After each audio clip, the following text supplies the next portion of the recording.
This is James Allison, Board President for Penn One Board of Supervisors. It is, looks like we are recording. Today is March 11th, 2021, convening our monthly board meeting. We'll do a roll call vote, starting with Claudio Campuzano.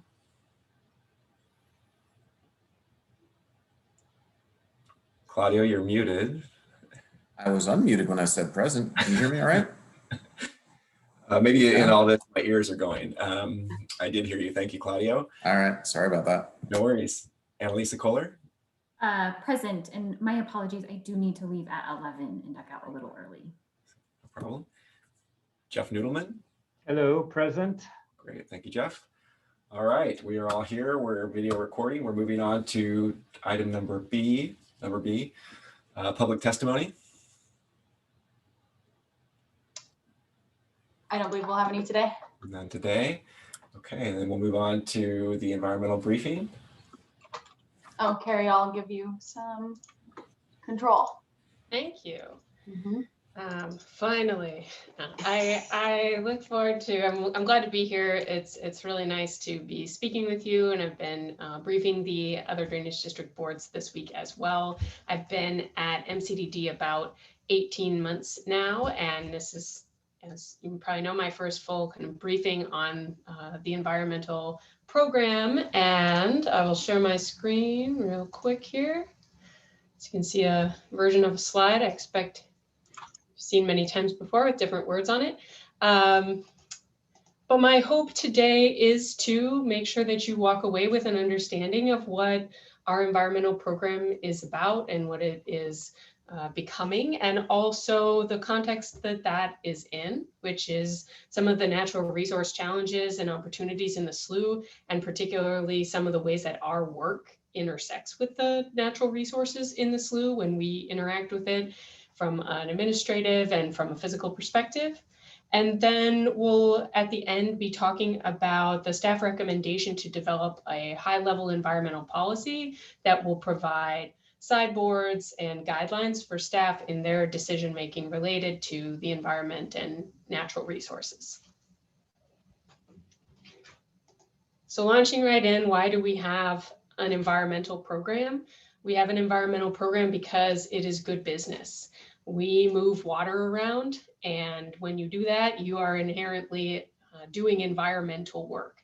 And it also means that you are in a pretty complicated web of environmental regulatory programs. And so being sophisticated and intentional and having expertise around the ways in which we impact the environment and the ways in which regulatory programs impact us helps us deliver our projects and our work. It is an organizational value for MCDD to consider our impact on the environment. One of the reasons for that is the ways in which MCDD is reflecting also the values of our assessment payers, and recognizing that many of our partners who we rely heavily and work with all the time have missions related to conserving natural resources and protecting the environment. And so we can't always make the decision that is most protective of the environment, but we need to consider our impact. We need to be aware and act intentionally around it. And then the last reason we have an environmental program, at least that I'm going to highlight today, is that it's where we're headed with the Urban Flood Safety and Water Quality District. I have some of the language from the legislation in the slide here. To one of the purposes of the Urban Flood Safety and Water Quality District is to contribute to improved water quality, fish and wildlife habitat, floodplain restoration, and landscape resilience. Now, those aren't things that we can all do today. We do have limited authorities under our current authorization, but by having our environmental program, by being intentional, we can build in some of the processes and capacity that help build a bridge for staff to the agency that we will be. Now, I want to back up just 100 years or so to talk about what I mean when I say environment and natural resources. It's a term that means a lot of different things depending which group of people you're talking with. And in this case, the Columbia, the managed floodplain, which was once a natural floodplain, was an interwoven dynamic network of streams and lakes and wetlands since time immemorial and until the installation of the levees in the early 20th century. And also, since time immemorial, this is a place that has and continues to have native peoples interacting with, stewarding the landscape. You're going to hear a lot more about the Chinookan people and their use of this place from Dr. David Lewis at the format. So I'm going to go past that pretty quickly here today, and emphasize that in the 100+ years since the levees have been in place, this landscape has seen enormous and multiple transformations from an environmental standpoint. You know, going from that dynamic changing network that water levels went up and down and land and water changed places to being a place where everything was far more stable behind the levees, agricultural production was high, to the mix of residential and commercial and industrial lands that we have today. And I think that one way I like to talk through the way that that 100 years of change exists today is the City of Portland's Watershed Health Report Card.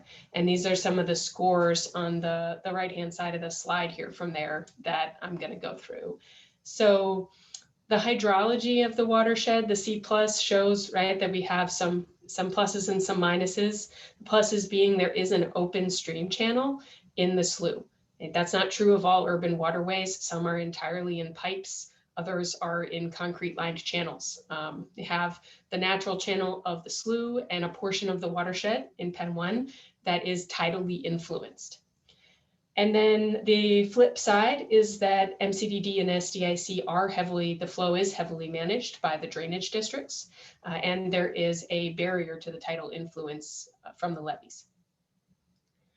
The water quality at a B- to me is it's very hopeful. It's a recognition of incredible progress that has happened in the slough watershed. For most of the 20th century, we utilized rivers, and kind of our values around rivers were more focused on their ability to take waste away, or at least so we thought. Municipal sewage, industrial waste, untreated stormwater. But since the installation of the city's wastewater treatment plant, the Clean Water Act, and DEQ's cleanup program, which we participate in, some really massive gains have been made in terms of improving the water quality in the slough. Plenty of challenges, right? My kind of student would not be satisfied with a B-. However, it's far too close to a C. However, it is a really fantastic place to be, considering the way that this watershed was used. And we still have the legacy of those things today, in that the majority of the sediment in the slough holds a lot of the toxic compounds that have been put in over the century. The habitat and fish and wildlife are the poorest scores. I think this photo really illustrates, especially for any terrestrial species. I mean, this is one of the most, by land area, developed watersheds in the state, right? There is a lot of land that is covered in parking lots and things that provide economic engines for our county. And that doesn't, in this case, leave a lot of space for critters. From the fish side, the MCDD and SDIC are barriers to fish passage. They're not able to utilize those portions of the watershed. And if they were, the water temperature and oxygen levels are quite detrimental, and they probably wouldn't be able to use those portions of the watershed either way. So those are going to be some of our lowest scores or biggest opportunity areas, depending how you want to think about it. And then my next few slides are more resource by resource and a little bit more focused on how our staff interact with them. And then I'm going to pause for questions before talking about the program a little bit more and the idea of the policy. So riparian vegetation, the forests next to our streams and slough channel, we're very limited anywhere there's a levee in terms of the kind of vegetation that is allowed under the course rules. In other places, there are gallery forests that have the species listed here. They can be beneficial to us when they shade the slough and reduce weeds that clog our pump stations. And they can be challenging to us when those trees are munched by beavers or fall into the water of their own accord, or just block our access to clear blockages. Vegetative invaders, the uninvited guests of the plant community can also provide some really thick and dense and impenetrable barriers to getting down to the slough. They also, in the aquatic landscape, can clog the intakes of the pump stations and potentially damage the pumps, certainly make a lot of work for our crew. So that's part of our landscape as well. There are 5 species of reptiles. The western pond turtle is incredibly rare. I think we've had 1 sighting in the Peninsula Drainage Canal between Pen 2 and MCDD, but the western painted turtle is actually quite a large population in that canal that is, I'd say, gets turtle folks pretty excited about one of the places in our landscape. It's something to be proud of. And the red-eared slider is another uninvited guest, and one that we sometimes hand over to ODF&W when we find it.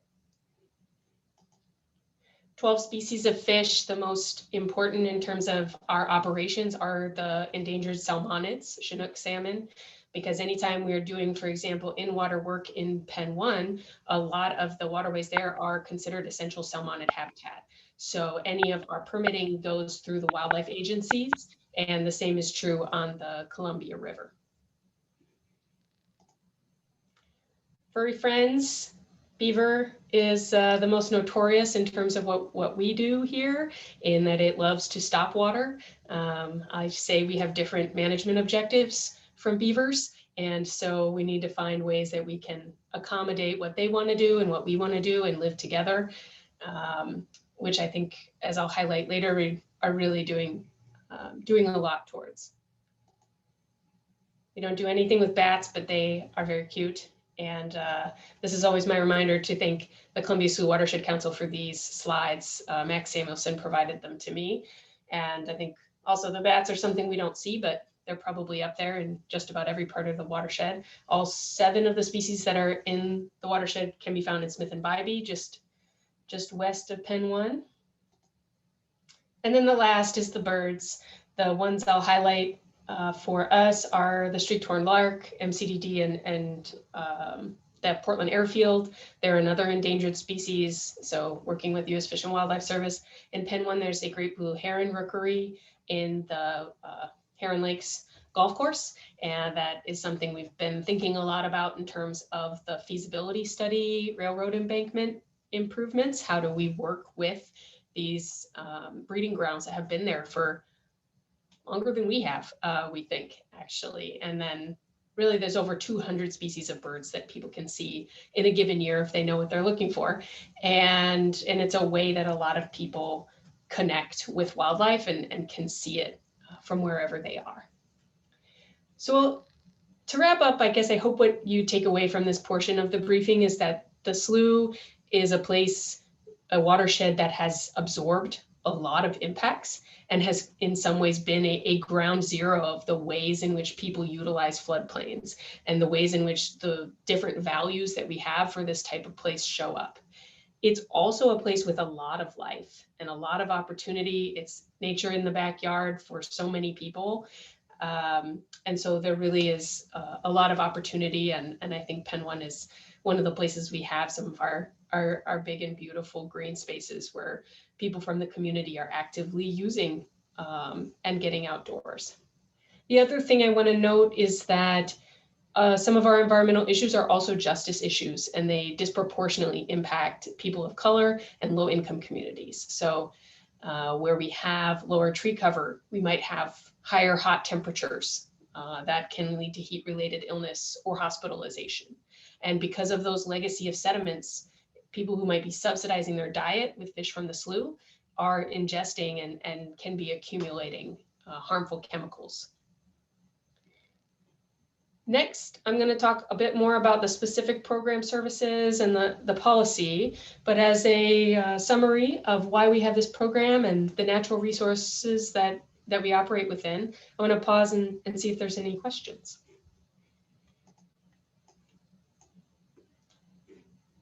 All right, hearing none. But can I just quick ask? course. I find this fascinating. Thank you so much for the way you've laid it out as well. And I don't want to take a lot of time, especially since I know some folks have to leave at 11. But is there any of the, looking at the slide on the screen right now with the birds, for example, are there any wildlife that are only in and around Pen 1? Because I mean, you have the broader view than we do. So I don't want to spend too much time on it, but I'm just fascinated by it. So if you have a brief answer on that. Yeah, well, I'll say a couple, and certainly if others are aware, I think because the portion of the slough that's in Pen 1 is tidally influenced and is essential salmonid habitat, it has going to have the highest incidence of Chinook salmon and other migrating fish, and have much higher fish diversity in Pen 1 and in that tidally connected portion of the slough. I think also that tidal influence where the water is moving in and out is going to just create a more dynamic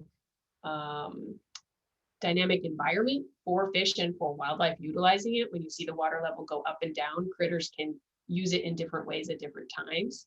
And then the blue heron rookery that I mentioned, I think is another that is a really unique resource, has been there for, like I said, the golf course is named after it, right? So it's something that was there before us, and they're pretty cool heron rookeries. Those are the ones that come to mind for me. Yeah. All right. So the environmental program services and successes. I'm going to note first, these are things that this is the way that I'm describing it, and the way that I've sort of put my arms around the environmental activities or that we have been doing and will continue to be doing. A lot of these things were going on, of course, before I was here because they're required by law and they're part of delivering our service. And it's also by no means just me, operations, engineering, my other staff on planning, the executive team are all in some ways involved in these things.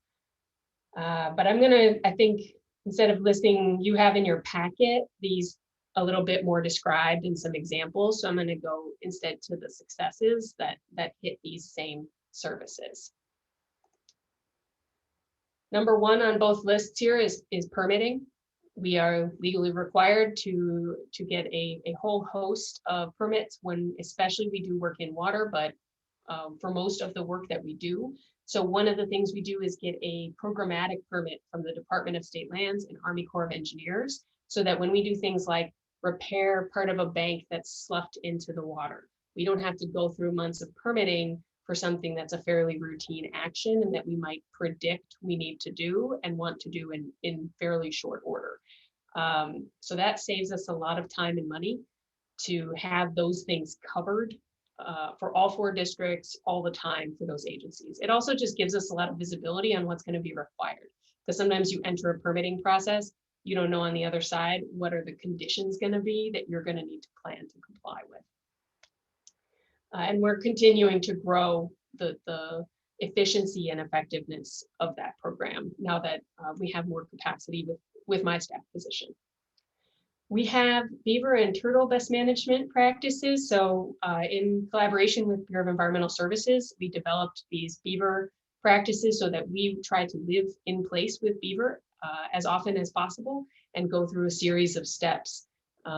There's also, we hope, in collaboration with BES, Metro, the wildlife agencies, and BLM, an opportunity that when we've gone through all of those steps and we have some animals that are still very problematic for moving water where it needs to go, that we might be able to move them to a watershed where they're part of an ecological restoration effort. We also have turtle management practices. I mentioned the sensitive species that are in Peninsula Drainage Canal, but in general, they climb up onto the levee banks in the spring to create burrows, and then the baby turtles hatch and climb down. So we want to avoid any conflicts with, say, our mowing operation. Also, mapping and controlling aquatic invasives, less applicable in Pen 1. And we have been, I think the Pen 1 Drainage Master Plan, which you've certainly heard of and will continue to hear of, I think is a great example of the environmental program helping to create a bridge to the new district, because it's the first drainage master plan that includes water quality and watershed health objectives. And I think a little bit of a beta for the watershed plan that the new district will need to create. I think we'll learn a lot about some of the planning and technical analyses that support that. And the last one, which is the middle bullet on this slide, is that we've been working with BES and the Watershed Council with some funding from the port as well to synthesize the long-term environmental goals for the SLU watershed from as many as we can, agencies, nonprofits, community organizations, and say, when we look at these all together, how does that inform where we set our priorities as MCDD, and also what's the opportunity space for the new district? So we've been in collaboration with those other agencies to get a picture of kind of where the collective energy is headed. The last part of my presentation is thinking about and recommending the development of an environmental policy.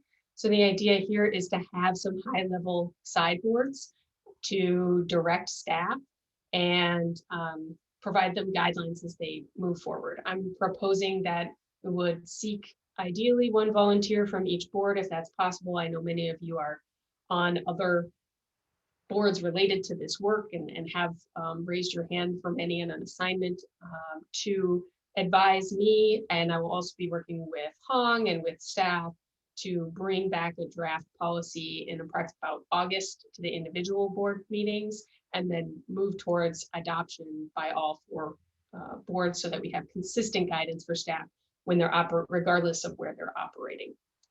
I think it would cover, reimagine it's covering the fundamental work of the drainage district, things like permitting, evaluating the solutions that we need based on our current needs and our current authorities. Another benefit of a policy, I think, is we are increasingly living in 2 worlds, where we are planning for the new district and we are living in the current district. And to me, the cleaner we can draw those lines for staff, you're operating over here, here are where your guidelines are, the easier that it is to be living in those 2 worlds at the same time. Last slide. So we don't need a resolution. I'm looking for informal approval to proceed and bring something back to you all. And either today or as a follow-up to this meeting, if folks need to think about, I think the time commitment we're talking about is, I can't imagine more than 4 to 6 hours over 4 months.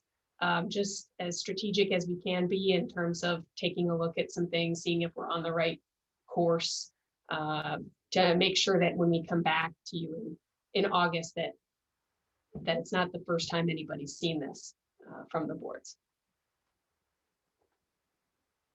I'll stop there and see if you have questions, concerns, direction on an environmental policy, and any hands that want to raise themselves.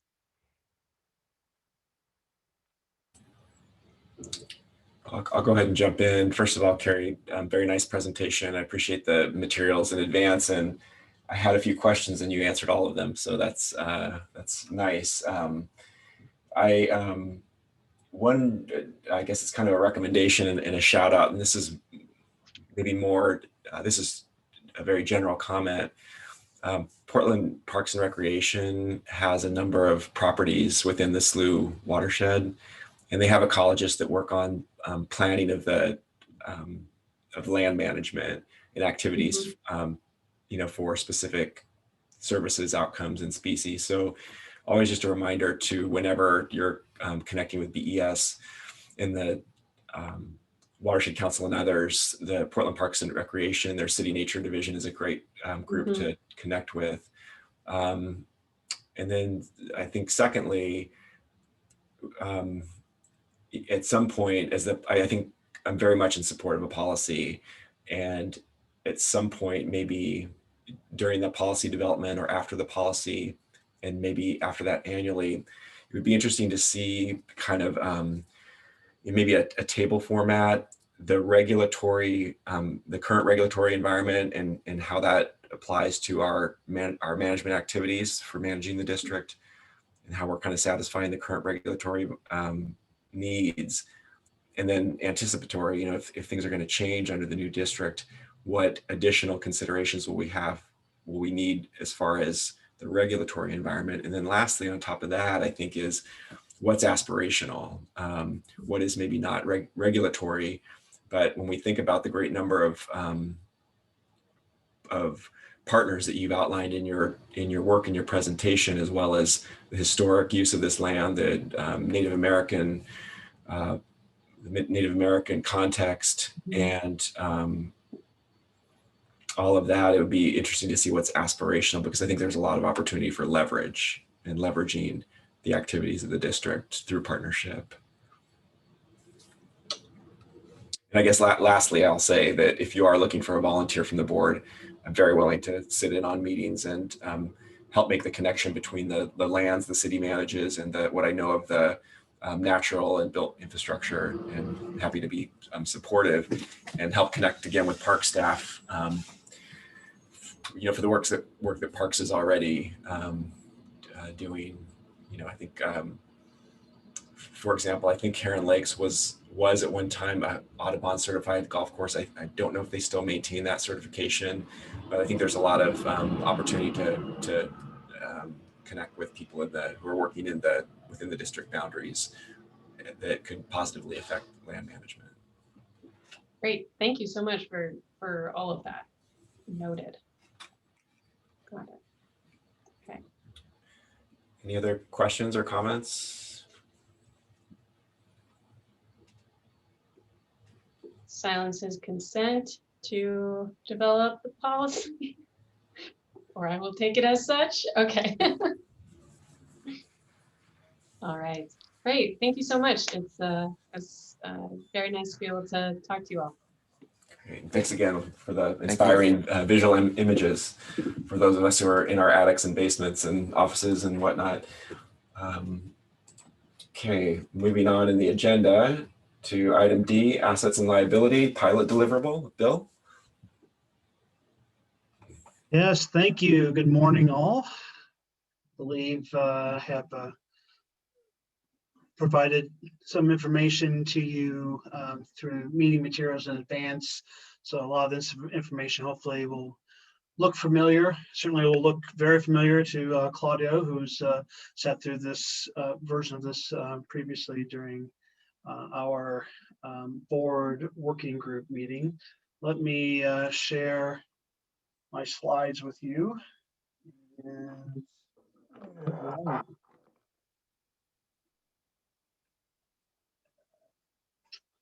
right.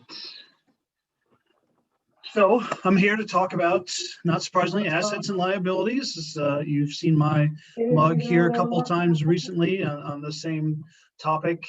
I won't, the three things I want to make sure I highlight today, I want to make sure that you understand what we're thinking about in terms of the project deliverable, and give you a preview of some of the data we've collected so far that some version of that may show up in the final report.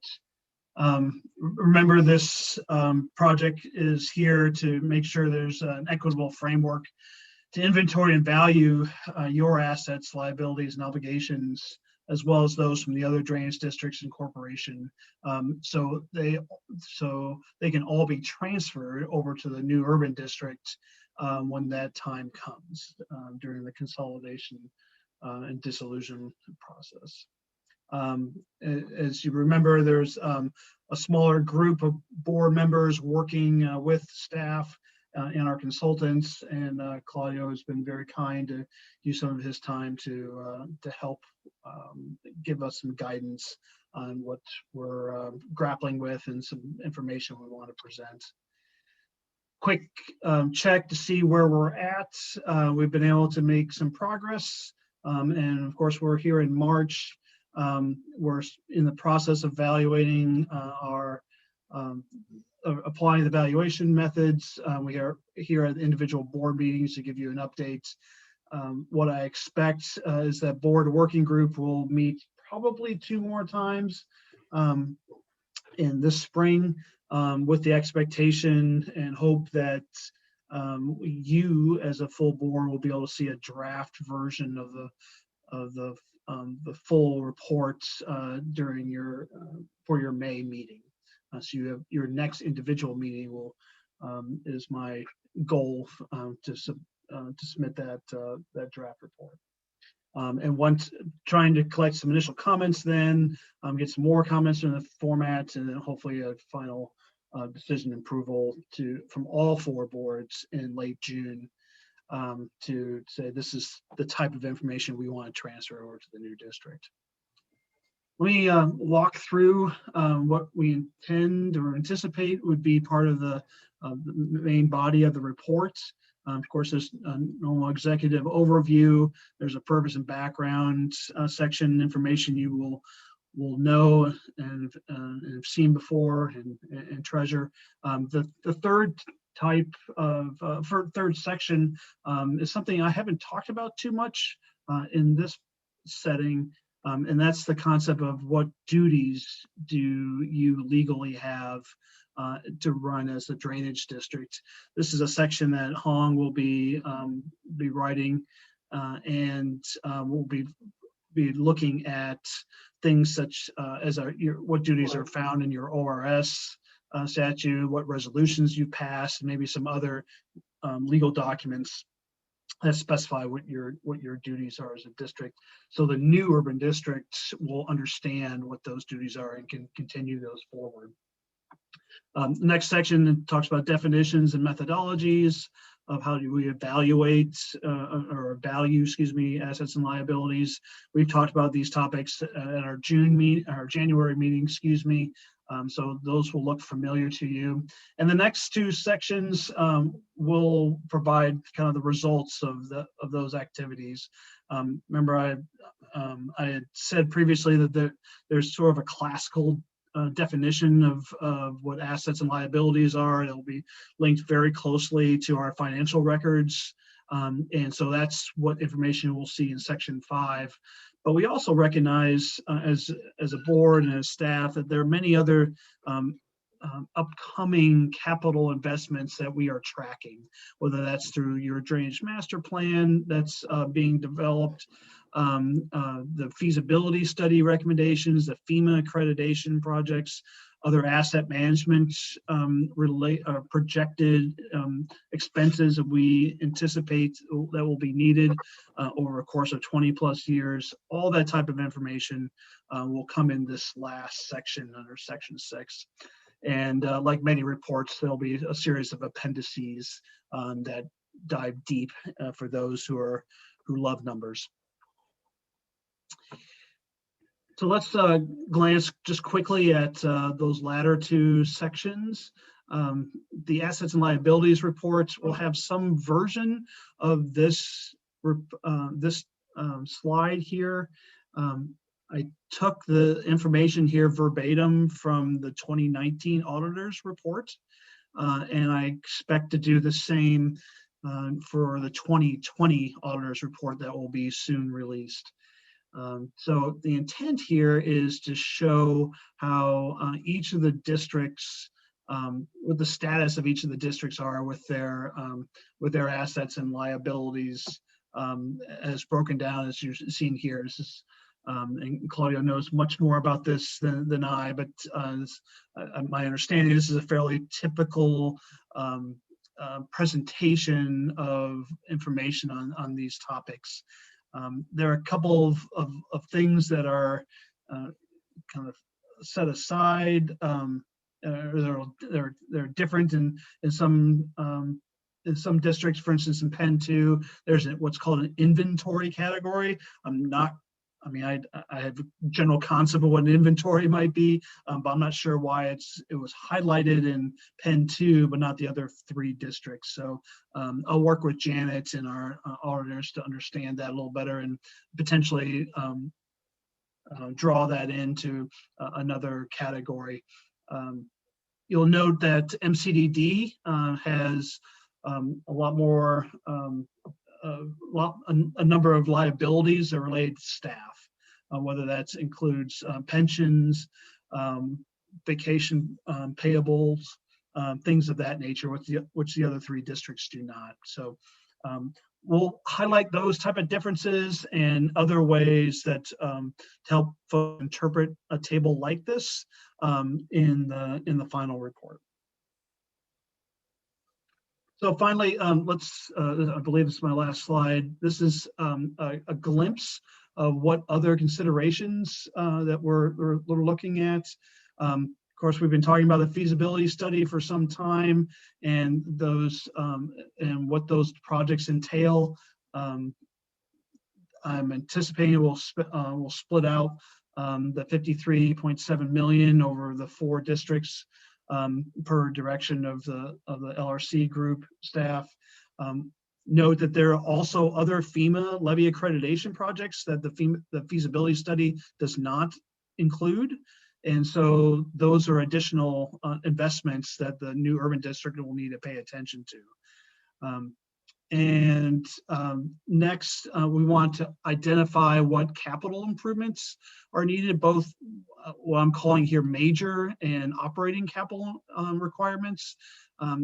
We'll specify probably some threshold to identify which projects fall into which category. But the idea is the major capital investments would be things that are significant in dollar amounts. So like replacing the PIR pump station, for instance, is going to happen at some point. That's a major capital improvement. And another example would be operating capital requirements would be some fall safety measures that we're doing now as an example over ditches. In addition, there are capital contributions from agency partners. In your case, the City of Portland has graciously contributed money towards both operating and capital expenses. And so we want to note that City of Troutdale and the Port have also contributed money elsewhere in the other 3 districts. So the board working group felt it was important to make sure those were stated in the reports. And finally, I want to make sure that that we recognize there are many assets that are essential for our system to operate properly, but your district does not own. So, for instance, in your case, there are many culverts in PIR and the golf course that require water to flow from point A to B. The wetland system and Vanport pump station also is an example of that. So we have to at least, we feel it was important to recognize that those capital investments will be needed in the future over the next 20 years or so. But who pays for those investments is still TBD.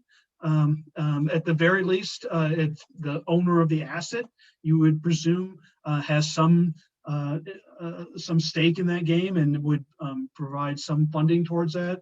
We certainly have an interest in it, and whether we pay any or some is something that the new urban district will have to grapple with. So we felt it was important to at least note that there are selected assets that are important and need to be replaced. We recognize that primarily through our drainage master plans, like the encroachment study and the levee system for the outfalls to the under the Penn 1 Columbia River levee, things of that nature. So that would be the last in here. As an engineer, I'm always a little nervous about showing dollar amounts particularly in draft form. So please take that in and note that these numbers will change. I tried, and I should have used a feature in PowerPoint where if the note to the bottom flashes a little bit and says that there are duplicate costs in here. So these numbers will come down in many cases in here. Yeah, but generally, hopefully you'll get the sense that you understand what type of information is coming out and what you can expect, and help sort of prime the pump a little bit mentally to understand what's here and what you think is important to transfer over to that new urban district. So I'm going to stop there. maybe come back to this slide and ask if there are any questions or comments.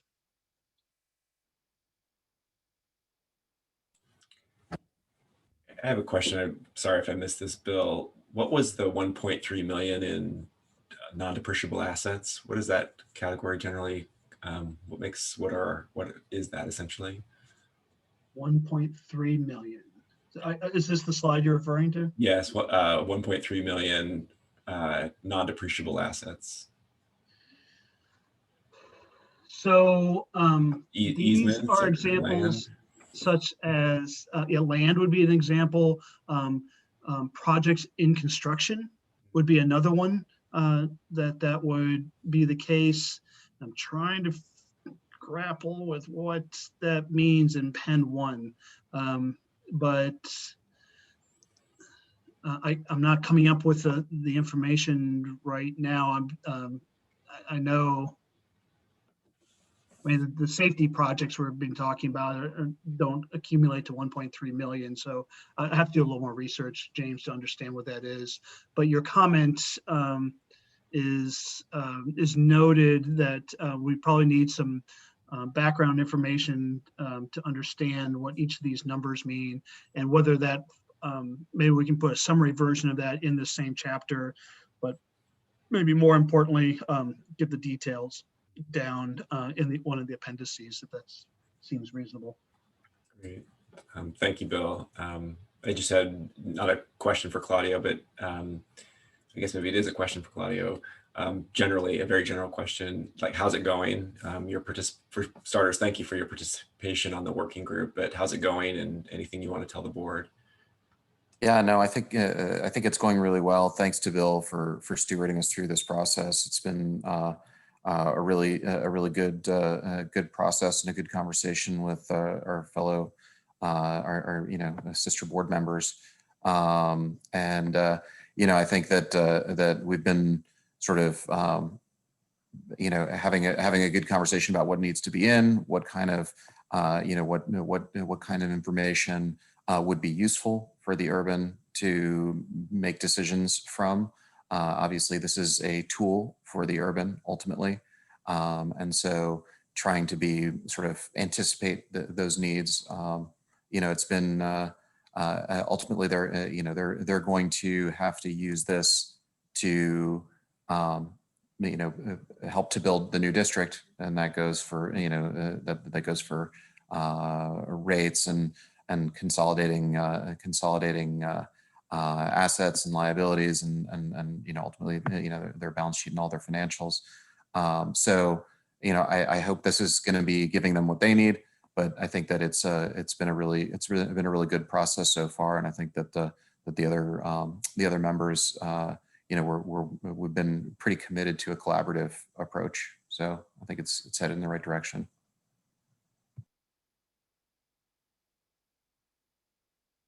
Great. Good to hear. Thank you, Claudio. Thank you, Bill. Any other questions or comments from the board? Okay. In that case. Thanks all.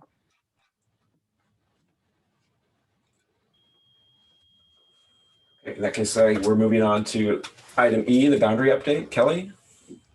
Hey, good morning, Pen 1 board. Very good news so far, so good with the boundary adjustment and our legal process for doing that. I think you've heard this a couple times now, but the hearing on February 24th went really well. It was very short, no one objected. So we moved forward with the commissioners meeting on February 26th, which was great. We had a tour in the morning, which 2 of the commissioners attended. The 3rd commissioner was Steve Fancher, who's very familiar with everything that we have going on in the district. So, but the other 2 were not familiar with levies or anything like that. They had great questions. Bill and Randy did a great tour, and so I think by the end of that day, everyone had a really good understanding of how everything works and what the benefits are that these folks are receiving in Pen 1 and the value of them being brought back into the district. And they made some really great additions to the draft that staff had put together. And they met again on March 2nd to finalize that and sign off on it. And you have a copy of that in your packet. So if you didn't have a chance to read that, I recommend it. It's interesting.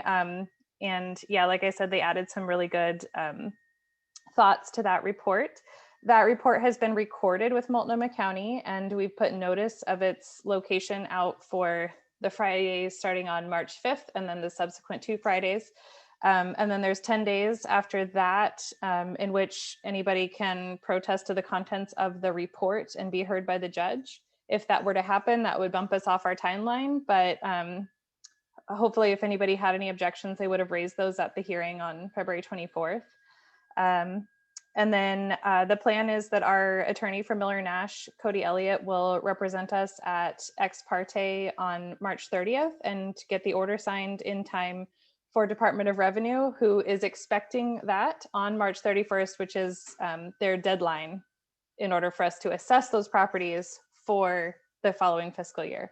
So we've been extremely lucky so far. The timeline has worked out. Cody thinks that we can get this all done. So yeah, we're just, prepping everybody, keeping everybody in the loop so that they're ready to receive our documents at the very last second. So I don't know if there's any questions about that or how it's been going.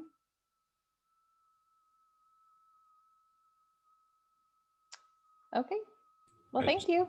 Thank you, Kelly. Just one quick comment. I do appreciate the materials you sent. I thought it was very interesting to see the report, sort of commissioner's report, and then the valuation of benefit for different properties. It was neat to see that in the materials you sent. Yeah, that was kind of the method that we could best defend without, a really large kind of study that it really wouldn't make sense for Penn One to pay for that in order to get these properties back in. So yeah, that's what those properties would have paid had they been assessed in this last year. Yeah, but certainly the benefits that they're receiving are far above those, but yeah. Thank you. I look forward to the last, at some point, the last presentation on this. It's been like I said, it's been a long haul, but it's from my perspective, it's been a long haul, but it's also been very systematic and seamless. So thank you. And if I could say something, I want to commend Kelly and the staff. There was a lot of cooperation and coordination behind the scene that just was monumental. That was a big lift, and they've done a great job. And I just wanted to share that with the board to let them know.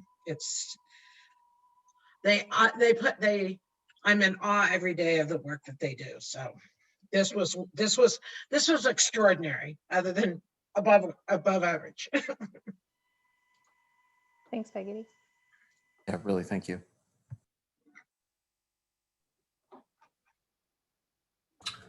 Moving on to item F, budget communications and messaging. Emily. This is just a follow-up conversation. In the last couple of months, I know you all discussed looking into this budget season, how you'd like to sort of frame what has traditionally been framed as like Penn One's issues, and just kind of reframing the narrative around the capabilities you have for assessments, the partnership you have with the city, and just looking forward on what all you are hoping to accomplish with the budgets over the next few years until that transition happens with the urban district.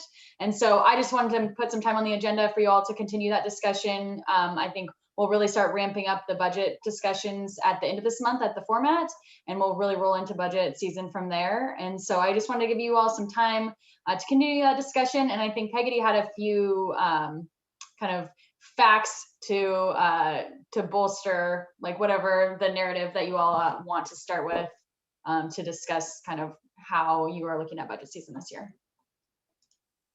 And I think my major comment is that we are restricted, that budget is restricted based on the exogenous factors. They are the fact of our taxing system in the state of Oregon, and that though we have not seen a dramatic increase from year to year on our assessments, they've held pretty steady every year. what has been done is the board is focused on expanding the boundary to be compensated for the benefits, compensated for the services that you provide and the benefits that these new expanded group receives. I think the other thing that I think is really important that we need to emphasize continually is the amount of support that the city of Portland provides on a, to add to this budget, to make us effective, to meet our obligations. And so I was just looking at a few different numbers, and I was over the last since 2018, and between city parks, fee in lieu of service, which was an assessment that went out to get extra money in 2018, and contract revenue with the city of Portland, whether it's the operations IGA, BES stormwater IGA, or infrastructure study, there's been an add of anywhere around $100,000 a year. Last year it was 141,000. Or in 20, it was 141,000, and we're looking next year at another 700,000 as it relates to the work that's being done, that is being paid for by the city of Portland. And that, to me, that's 2.5 times what the assessments are. So there's a good story to tell about the role and the individuals that are within that Penn 1 boundary that are making a contribution to ensure that work is getting done, and that the district itself can provide the services that are needed. I wanted to get that out there because I think people sometimes forget or don't remember those extra funds coming in. Yeah, Peggy, oh, go ahead. Oh, I was just going to add to, certainly the city has been a huge support, and but in addition, Harsh and Metro as well, in supporting us to get this boundary change done and recognizing the value of those services. Thank you, Kelly. Yeah, no, thank you to both you and Peggy. I really appreciate the reminder and the framing. And I actually, as we've been having I think we started this conversation just because of some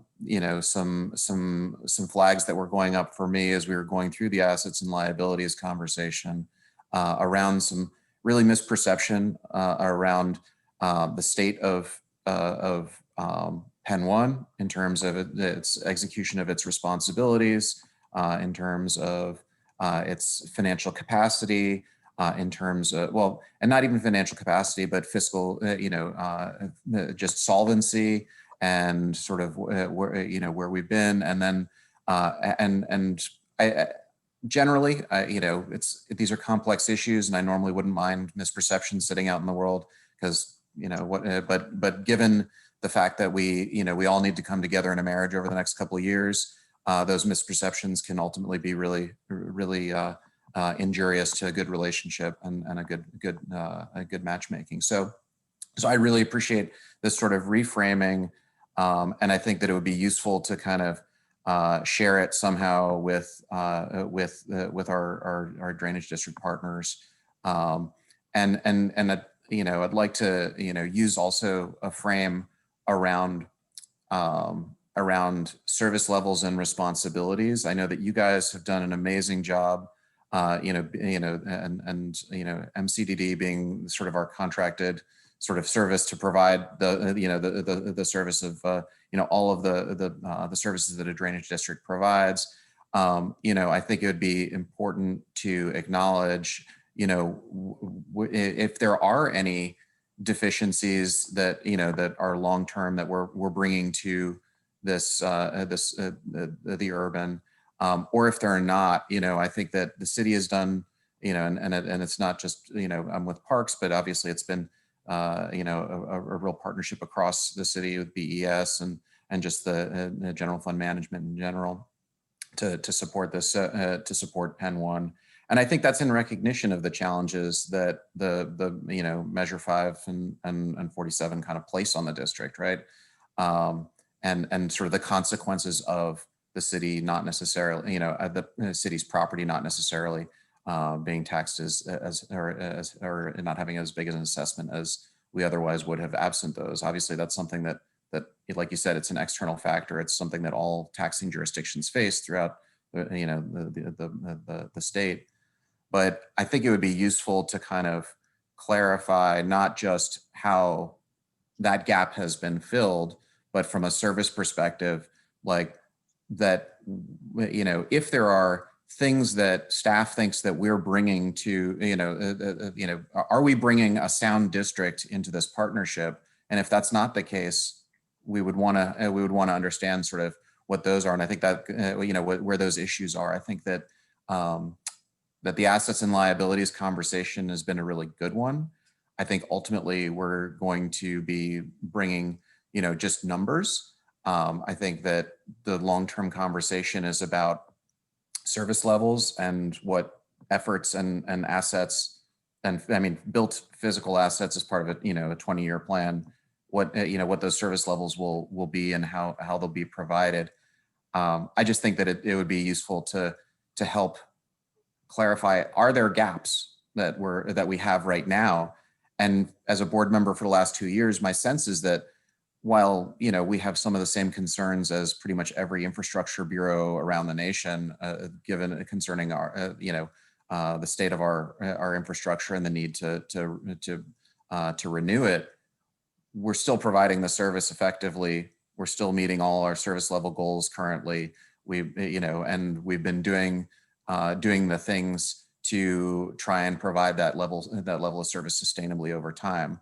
And I think those are sort of important things to get across to our partners. So I'll leave it there. It's a little long-winded, but I just wanted to kind of frame it up for folks. Thank you, Claudio. There's something I want to say just briefly, and it's actually two things. One is, generally, I think it's a very positive sign that the funding sources that have allowed us to kind of increase our financial commitment to specific needs within the district, whether they be capital operations or just kind of getting us in a position where we're not so concerned about our debt liabilities. It's been a multi-pronged approach. That's been by necessity, but also it's been very wise. Different staff members, thank you, Annalisa. Different staff members have played a role in that. And so it's been a team effort. And we'll need to continue that. But it strikes me as very uplifting that we are not talking about money all the time the way we were a few years ago. We're able to, I think, really engage on other important topics. Assets and liability are connected. The environmental program is connected, but we're able to, I think, breathe a little bit and recognize that if we can continue to have successes across these different fund sources that are tied to our services, I think we're going to be okay. I really do want to give a shout out to the entire board. Jeff Noodleman hosted our first meeting, offline meeting, where we drafted a letter, our first letter for special appropriations money we were granted. And so it's been a push by everybody on the board in some way, shape, or form, and equally by the staff. The last thing I just want to put a pin in is looking forward, we're going to really need to onboard the next ED and then ask the staff and be committed ourselves to how do we support the staff, because the staff really helped bring this home and to secure those commitments, track those commitments. So just be mindful that we're going to have another need to refocus on this issue as we go into future fiscal years. But thank you to all.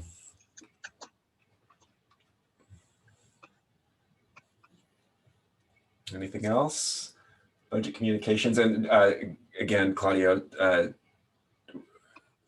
thank you for getting this conversation rolling, because I do think it's one we need to continue in terms of what's the current state of Penn One finances, where have our successes been, what's our plan, we are keeping up and just making sure that we're aware that we're keeping up and making sure that we're sharing that message as we move into discussions for the consolidated district.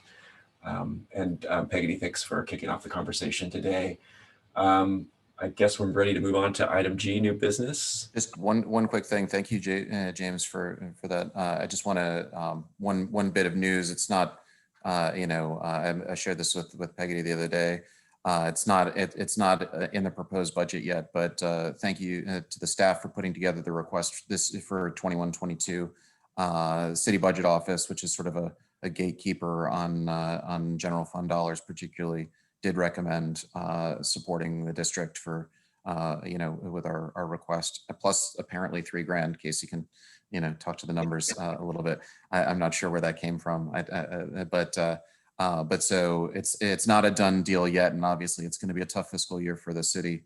But it's great to see the city budget office sort of making that recommendation and understanding the sort of the partnership that we've been trying to form, and sort of the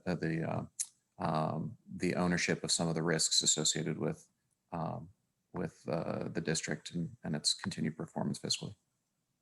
And that shout out needs to also go to Casey. Casey's done a real job on getting us through the process. I think that $3,000 was for interest on pain management or something like that. I think that was my goodbye gift, but maybe. All righty, with that, any new business? I just wanted to go through a few things with you all, since couple things. Budget season has commenced, as you are all aware. We are starting to, we're focused on our format meeting at the end of the month to start entering into those conversations. Also want to let you know the executive director position closed at the end of the month. At the end of February, we got over 30 applications. We have a very strong candidate pool. I feel very,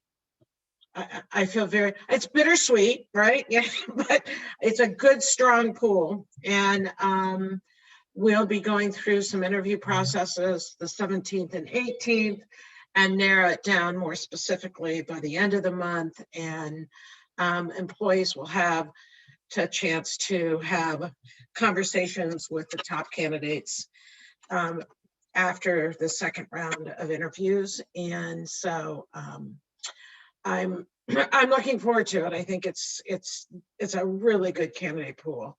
We also got, I want to let you know, we did submit the letter of support for the from the districts for the feasibility study, as well as our financial certification that went in last week, and will be packaged at the local level and sent to DC. We also we had a hearing on Senate Bill 622, which is our $10 million. It's a $10 million program offered through Oregon Business Development. Our goal is to see that it's a grant program for levee systems across the state, with 60% of that going to rural communities and 40% to more urban communities. It went well. Shirley Craddock and Mark Landauer did an excellent job, as well as Lou Fredericks, to support in those conversations.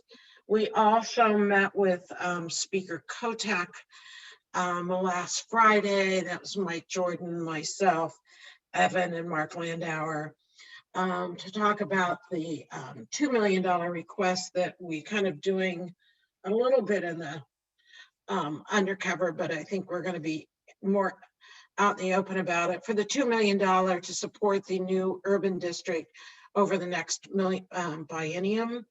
And so that is, we were not shouted down.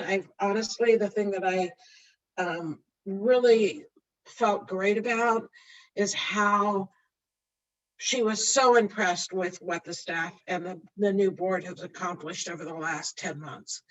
And I think she's supportive. It's just a matter of, can we find the money and what are the other priorities?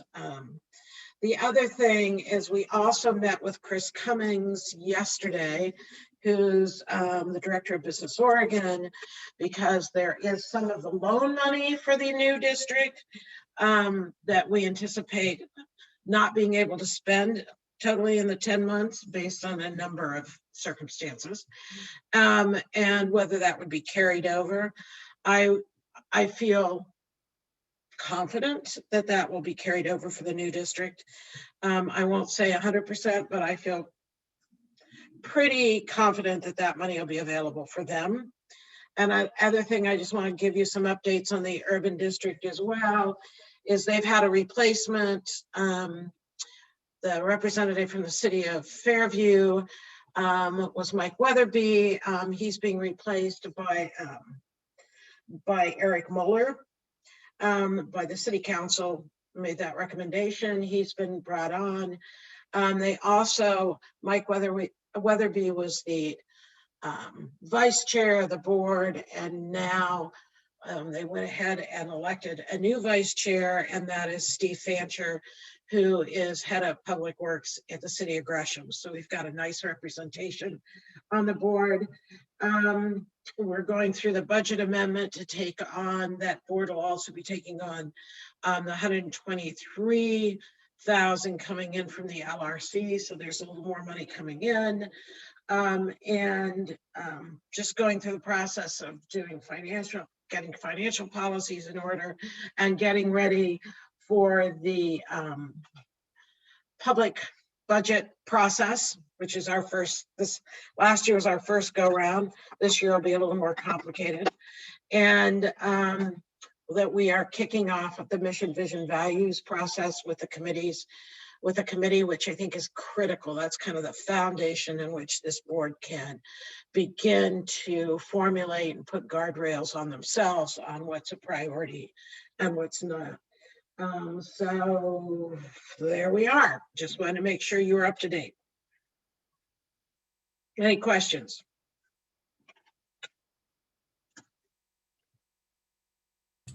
Great, nice work, Peggy. I guess with that, unless there are no further announcements, Emily, should we just, I guess, announce that Emerald is going to be leaving the board in a month or two, and they can identify a replacement?